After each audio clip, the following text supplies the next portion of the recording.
They comfort me. Thou preparest a table before me in the presence of mine enemies. Thou anointest my head with oil, my cup runneth over. Surely goodness and mercy shall follow me all the days of my life, and I will dwell in the house of the Lord. So, alam ko po na bawat isa po sa atin, memorya na natin ito, alam na natin ito, kabisado na po natin. Gusto ko po na i-remind po kayo ulit sa isang pinakamagandang bagay na gagawin ng Diyos sa buhay po natin, especially sa kung ano yung pinaka maganda at enjoyable na buhay na meron po tayo. Sapagkat ang sabi niya po dito, ang Panginoon ang aking pastol, hindi ako mangangailangan. Yan po ay kasiguraduhan na isinulat po ni King David na bilang mga mananampalataya, bilang mga Kristiyano, pag ikaw ay nasa Panginoon, hindi ka mawawalan or hindi ka magkukulang. Hindi mo mararamdaman na ang buhay mo ay talagang pinabayaan ka ng Diyos. Hindi ko naman sinasabi na lagi na lang meron ka. Kasi may mga panahon na kung saan mawawalan po tayo.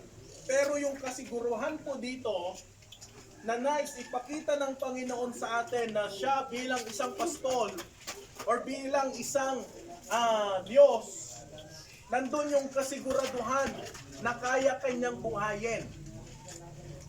Amen po ba? Na kaya kanya na bigyan ng buhay na kung saan maayos. Yun yung nais ng Diyos sa atin. Kaya nga habang buhay pa po tayo, dapat lang na unang-una makilala mo ang Diyos sa buhay mo. Sapagkat nakakalungkot kapag ang isang tao na wala sa mundong ito na hindi niya kilala ang Diyos sa kanyang buhay. Yun yung miserable na masasabi po natin. Pero yung kaginhawaan, kaayusan, once na nakilala mo ang Diyos, yun yung dapat eh. Maganda na bago tayo mawala sa mundong ito, nakangiti tayo na alam natin na ang Diyos ang siyang nagbibigay sa atin ng kalakasan.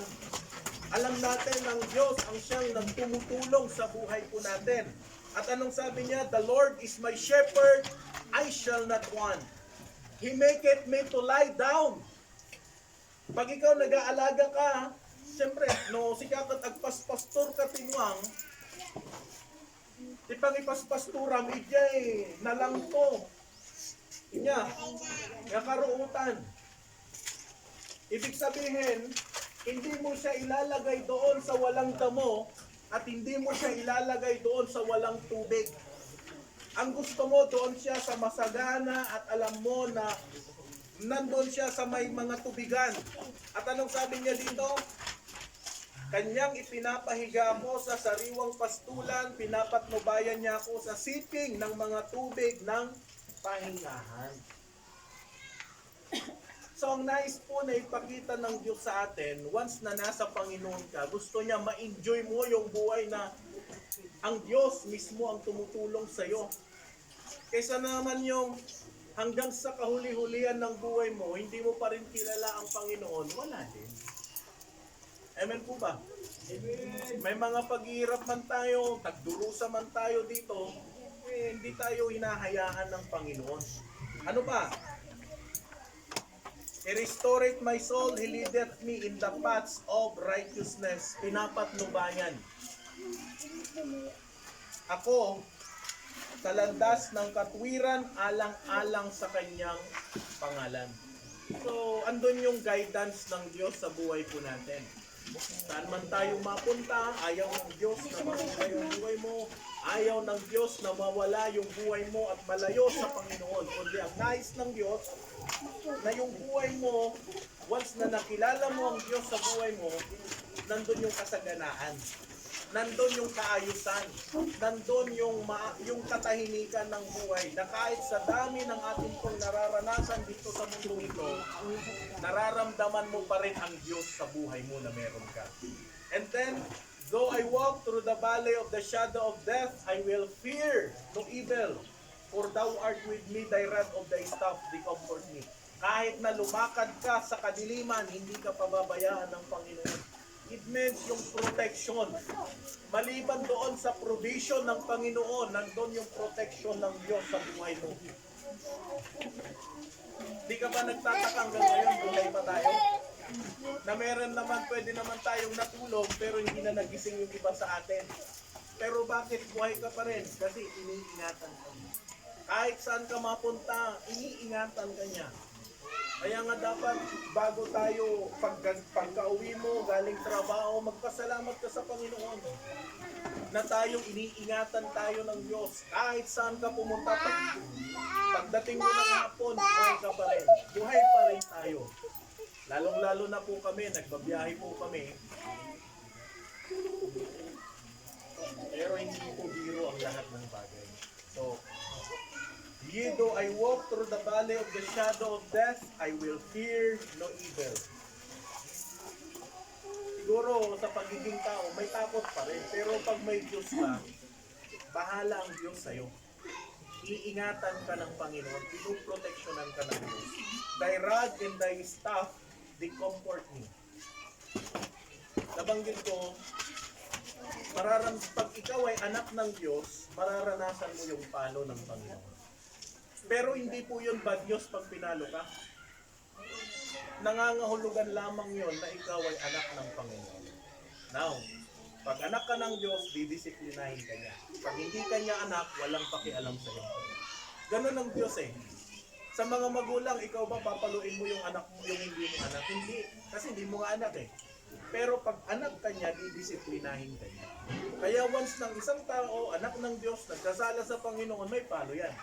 Paluin ka niya. Pero ang nais lang ipakita ng Diyos sa atin, ayaw niya na buhay natin mas lalong mapalayo sa Panginoon. At anong sabi niya dito? Thou preparest a table before me in the presence of mine enemies. Thou anointest my head with oil, my cup runneth over. Nandun, ano? And then, verse 6, surely goodness and mercy. Jay kinaimbag launay ni Apo Diyos, itibiyag tayo. Tauray no adoter aramiden tayo nga basol, or agbasbasol tayo, ang Diyos mabuti pa rin sa buhay po natin. Kasi in the Old Testament, pag ang isang Kristiyano nagkasala, kinukuha agad ng Diyos in the Old Testament. Pero sa panahon po natin ngayon, okay lang, agbasol ka. Hindi ka naman pinapakialaman ng Diyos eh. Pero bakit? Ano ibig sabihin nun? Kasi gusto niya na maintindihan mo, maunawaan mo na ang Diyos, mahal ka pa rin ng Panginoon. So goodness, ano po? Mercy, andun yung habag. Habag na kung saan ayaw kanya na mapunta doon sa lugar na kung saan habang buhay na pagdurusa. Eh kung dito pa nga lang sa lupa, naiinitan tayo eh. Ano? Paglakit din, medyo nalamis, di panahon tayo tata. Madalat tamo tipudot na, nagliligatak pa lang. Pero, tingnan po natin, ano? Ang Diyos, ayaw niya na ang buhay po natin mapariwara. Andun yung kabutihan ng Diyos, nandun yung hawa niya. Shall follow me all the days of my life. Ibig sabihin, yung kabutihan at awa ng Panginoon kasama mo habang buhay. Kaya wag nating isipin na ang Diyos walang pakialam sa atin or ang Diyos pinabayaan tayo. Ang dami ko nang napagdaanan sa buhay na to. Minsan ang tao madrama pa sa TV. Ang dami ko ng problema. Minsan ganun. Yung problema niya lang naman, pre-nick up siya. Hindi siya sinagot. Hindi siya pinansin ng crush niya. Di ba mga young people? Tapos, ang iisipin niyo, parang gusto ko natang mawala sa mundong ito. Mapapanood minsan sa drama na i-apply sa buhay. Pero hindi po, ang Diyos nandyan lagi para po sa atin. Ano man ang napagdaanan po natin, hindi tayo pinababayaan. Parang sa buhay na meron ka, ang Diyos laging nandyan. Tibiyag, iti batuman ni Brother Lawrence, naging parents na When nasakit na ta, dalatad di dagsun at dalatad jay siyempre mapanpanunot mo lang ta jay panagkadkadwayo di nga di normal jay mabalin nga tawon santong maikat jay nga sakit ngam kitaan nyo inya kakabsat niya po Diyos na para mulat ta niya ayaw niya ng buhay ng kanyang anak talagang malang niya at that time nga pa nag-recover niya yan te at that time as of now mabalin lata nga dalata dagiti sakit yung ti panunutan tayo latan at da isuna kanya at da isuna ket no time nga tayo maawan tayo tumad diti rabaw ti daga please maabutan matanunan tayo isuna diyan yan so yun. Pero ngayon, habang buhay ka pa lang, dapat maunawaan mo na ang Diyos kailangan mo sa buhay. Kailangan mo ng kaligtasan, kailangan mo na masigurado ang langit. So, unang-una lang, aminin mo, pagsisiya na ikaw ay nagkasala at tanggapin si Kristo sa iyong puso bilang iyong Panginoon at personal na tagapagligtas. And I will dwell in the house of the Lord, sabi po ng Panginoon. At ako'y tatahan sa bahay ng Panginoon magpakailanman. Kung bakit ang kanyang mga anak kinakailangan na nasa kanyang or nasa tirahan ng Panginoon. Okay, so tandaan po natin mga kapatid, huwag po nating hayaan ng ating buhay na hindi po natin kasama ang Diyos sa buhay ko. Sa mga plano at desisyon mo kapatid, isama mo ang Diyos. Sa buhay na meron ka, isama mo ang Panginoon. At tandaan mo, buhay na meron po tayo, magpapalain tayo.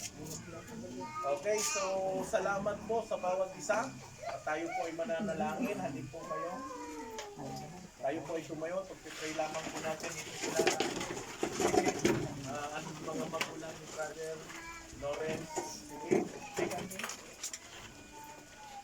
Nakikagawa kayo. Ayaw ba talaga? Ayaw.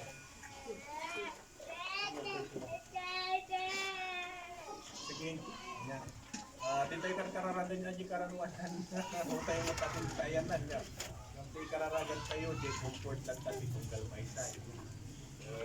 Agyaman tayo ijay. Talaga nga kasta na paspas ni Juan. Di ba ka tuwing ganyan? Buti naalala ko po. Ito talagang nakakaramdam ng bigat.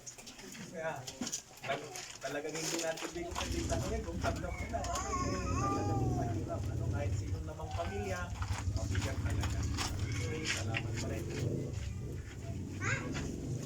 Sige po, tayo po ay umikit, tayo po ay manalangin. Let's pray. Ama naming Diyos, salamat muli sa araw na ito. Salamat po, Ama, sa iyong biyaya, sa iyong pangunguna, sa buhay po namin. Salamat po, Panginoon, na sa araw-araw inyo po kaming iniingatan, sa araw-araw inyo po kaming tinutulungan, Panginoon. Ama, nandito po ang mga mahal sa buhay ni Brother Lawrence. Hindi po namin siya makakasama ngayon, pero salamat po, Ama, naniniwala po kami na dahil sa relasyon niya sa inyo ay kasama ka po sa langit, Panginoon. Ama, tulungan niyo po kami na kayo ang siyang patuloy na kumilos manguna sa buhay po namin. Lalo na po sa mga magulang ni Brother Lawrence, Panginoon, sa Auntie Lawrence, Kuya GC, Panginoon. We pray na kayo ang siyang patuloy na manguna bigay patuloy ng comfort sa kanilang buhay, Panginoon. Hindi po madali ang makamove on. Pero salamat, Ama, na dahil sa itong kanyang mga magulang itiniranas sa kanila ang totoong pagiging isang magulang, Panginoon. Maging sa buhay ni Brother Lawrence na ipinahiram mo sa kanila ay naranasan nila, Panginoon, na may magkaroon ng anak, Panginoon. Dalangin ko po na tulungan niyo po sila patuloy, ingatan, lalo na po, Panginoon, ang mga magulang niya, kayo patuloy ang kumilos sa kanila, Panginoon. Ganon na rin po si Sister Ron sa kanyang buhay. Salamat, Ama, sa iyong patuloy na pag-iingat sa kanyang buhay. Hindi man po madali din sa part niya, Panginoon, sapagkat siya po ay nakasama niya si Brother Lawrence ng maraming panahon, Panginoon.